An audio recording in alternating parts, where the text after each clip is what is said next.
And welcome back to redheart.com as well as the Crochet Crowd. I'm your host Mikey over here in North America, and we are running our very first ever crochet tutorial today in UK language. In the United Kingdom, my friends in England, you should know my friends over in England that my family is actually predominantly from England, from Bristol area, and I actually learned how to crochet using the English method versus the North American. And a lot of my years growing up, for the 20 years before the Crochet Crowd, I used books that were all UK based. So today's pattern, we are going to be doing the Shimmery Heart Scarf by redheart.com. I will provide you the information in UK language. We have a link for that, and today it's all about getting started, and we have a fun crochet along challenge, and there's another video to detail you that if you're interested in that information. So without further ado, let's get started and showing you how to work on this fabulous project together.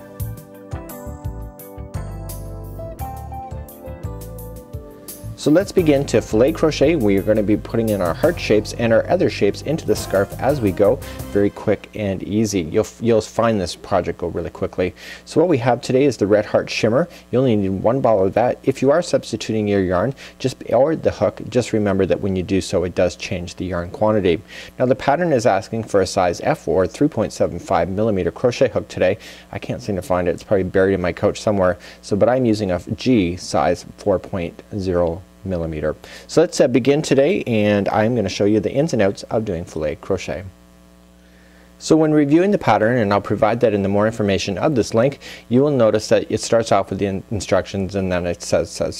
So I always say that because it's really quite easy once you get the concept of it, because once you can establish the pattern, you simply don't have to be reading these instructions anymore, and you can simply just go to the chart key that is on the other page. Now what I did is that I started off to highlight, and I realized that I'm blasting through this scarf so fast that you can see the hearts and the shapes going into the scarf as you see it going on. So, and in actual fact, I didn't highlight as I went because it was so obvious where I was in the scarf that you could just quickly look down, okay, I have to jump so many spaces, and voila, you're good to go.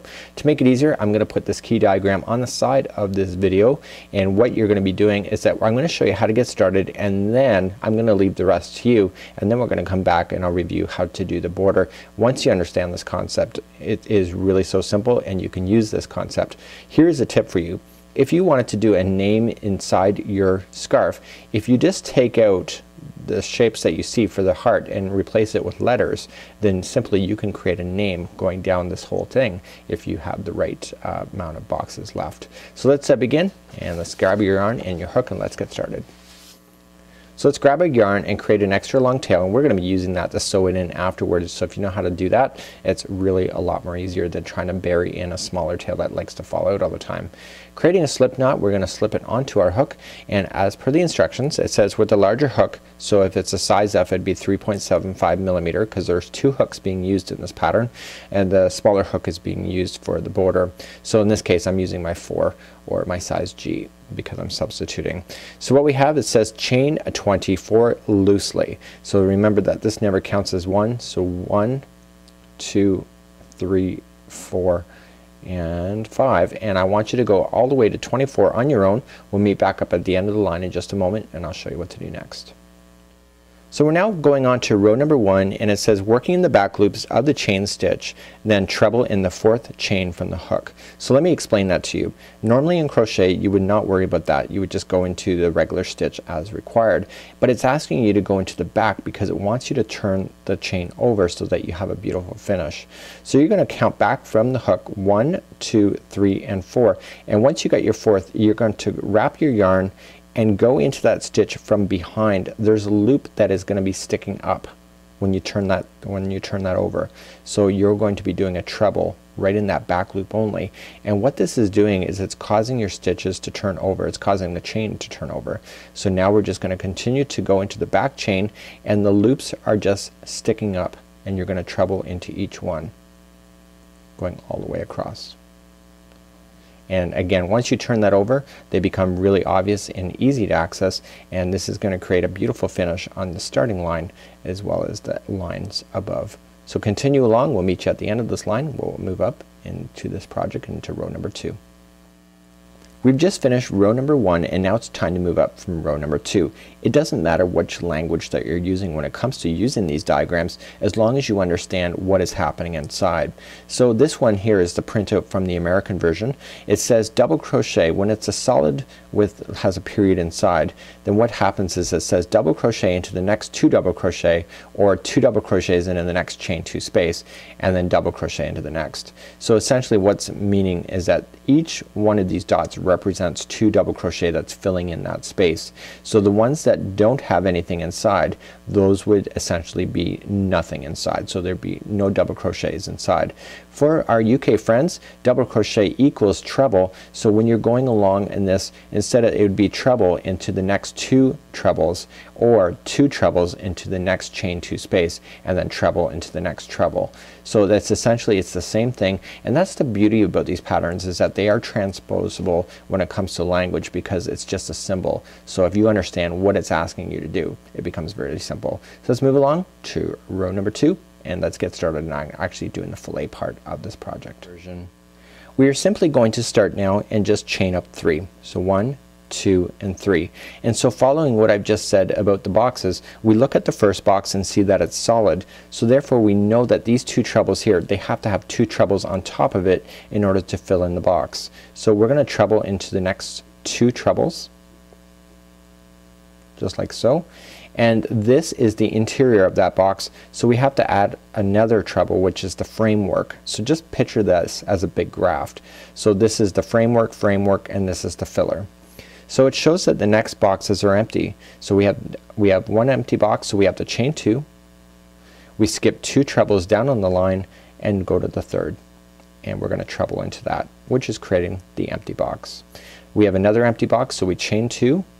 We again skip 2 and go into the third treble, and now you have 2 empty boxes, just like the diagram.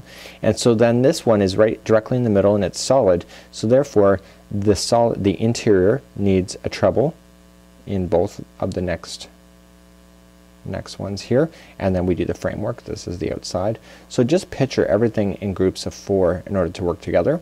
So now the next box is empty, so we chain 2, we skip 2, come to the third, just like so, chain 2 again. We have another empty box, so we're going to come in to the third one like so, and now the outside box is solid, so we have 2 trebles left on the interior of that box, and then we finalize it with a treble on the outside, which is the framework of the graphing. And remember, please also go into that outside chain, because that is also a count. So here's what you have, and that will complete off round number 2. We are simply now going to move up to round number 3. We're going to turn our work, and this becomes really easy because we can see the shape now happening, and now the counting really becomes really not difficult. You just have to match the shape to the pattern and to the diagram key. So let's just start. We're going to chain up 3. And we're noticing on the box is that the first one is a solid box, so therefore we fill it in. So the next 2 are the interior, so to fill it in, so we're going to treble into the next 2. And then to finalize off the frame of that box, we treble into the next one, just like so.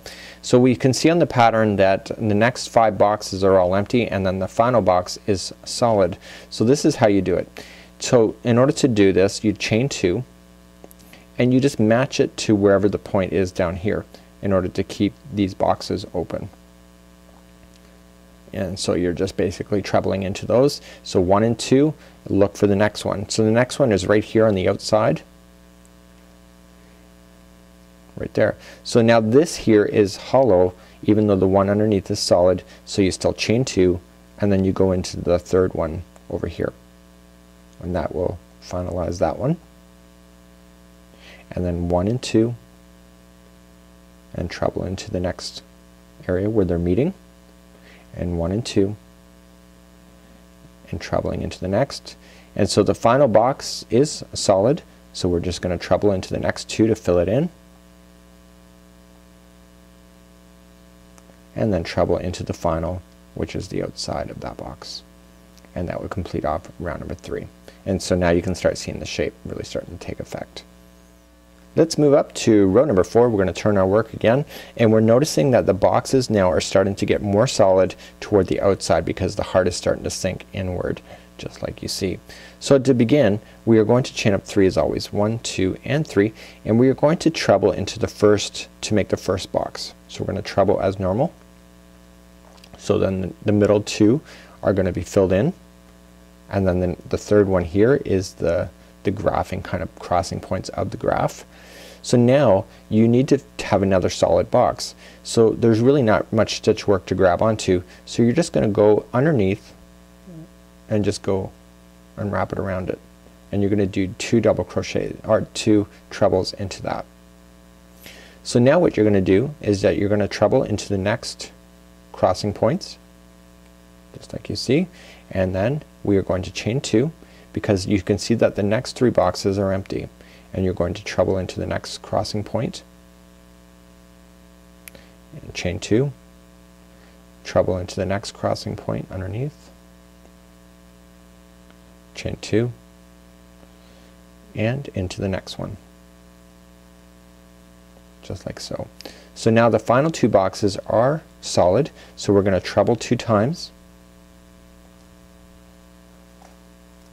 just like you see, and then this is the crossing point,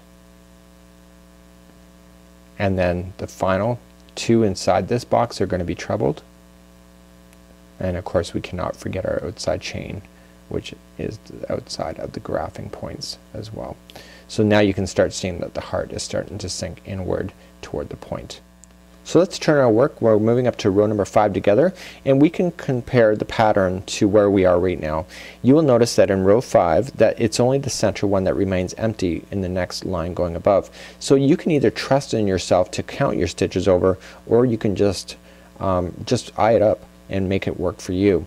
So this is how you would do it. So you want to chain 3 as normal, and you are going to treble into each one of the stitches that you get until you get to this crossing point right here. So if you're not comfortable, you're just going to just eye it out and just treble and treble, and that's the interior of the first box, and so then the next one would be the crossing points if it was a graph. So you can see that the next 2 are empty and then a crossing point, which makes sense. So as long as you don't add or subtract any stitches, you can trust in yourself to make that work, and you're going to continue to treble.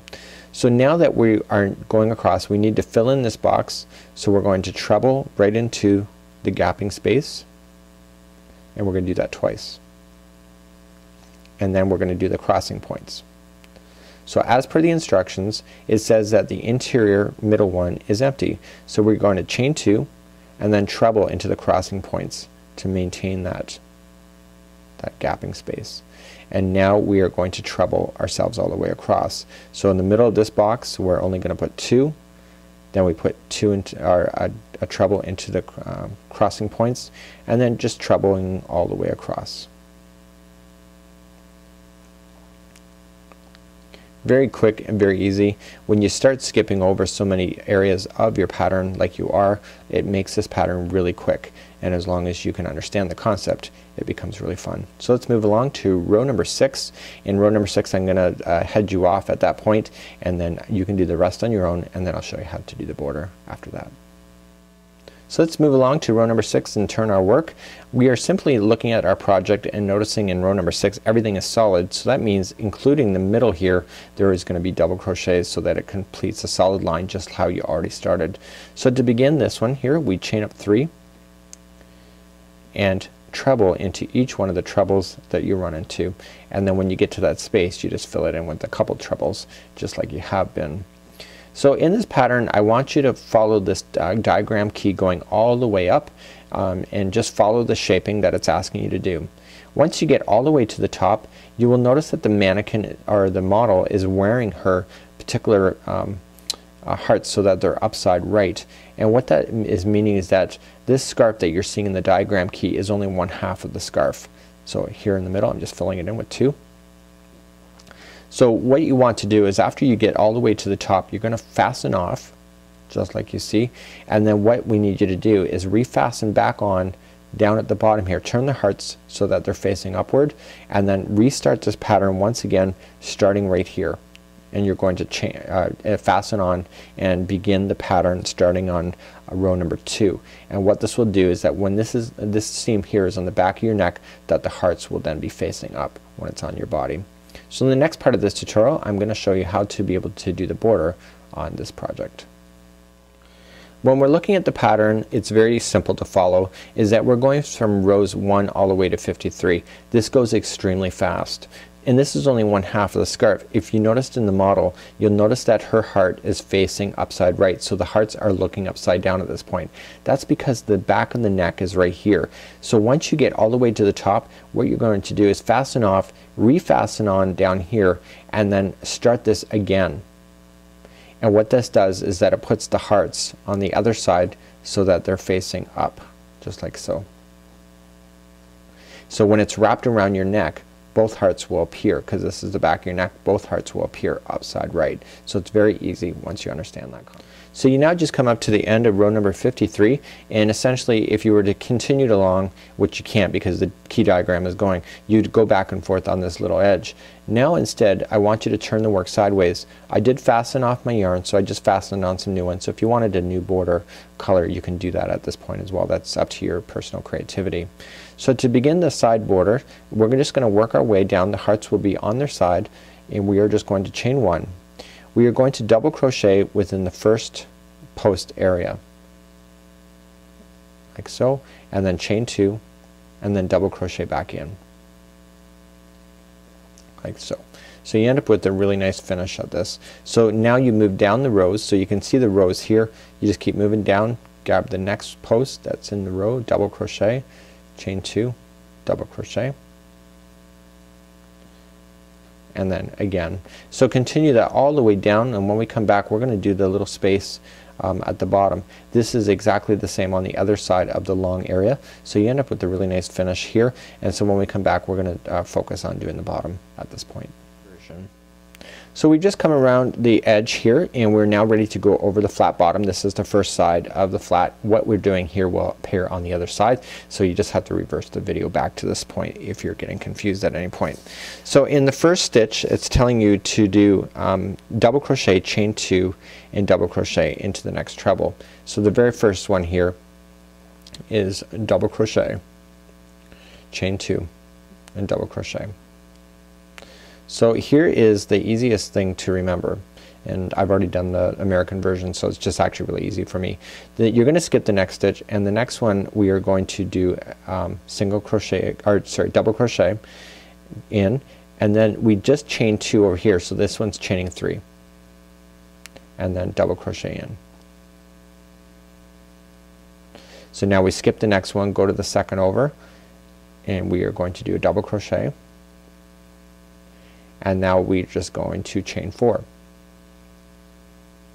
and coming in for another double crochet into the same spot. We skip the next one, go to the second over for another double crochet, chaining of 5. 1, 2, 3, 4, and 5, and we come in to the same one and finalize that.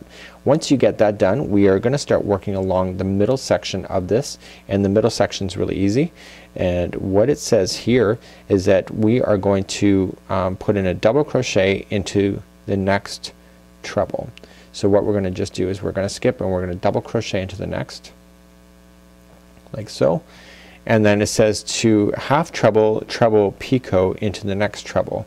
So here's how it goes. So we're going to half treble in first.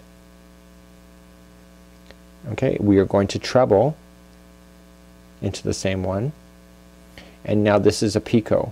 So to do the picot is 1, 2, 3, coming into the side of the beginning, pulling it through, and now into the next stitch we're just going to reverse in the mirror what we've just done. So we are going to start off with a treble. We are going to do a half treble like that, and the next stitch will be a double crochet, like so.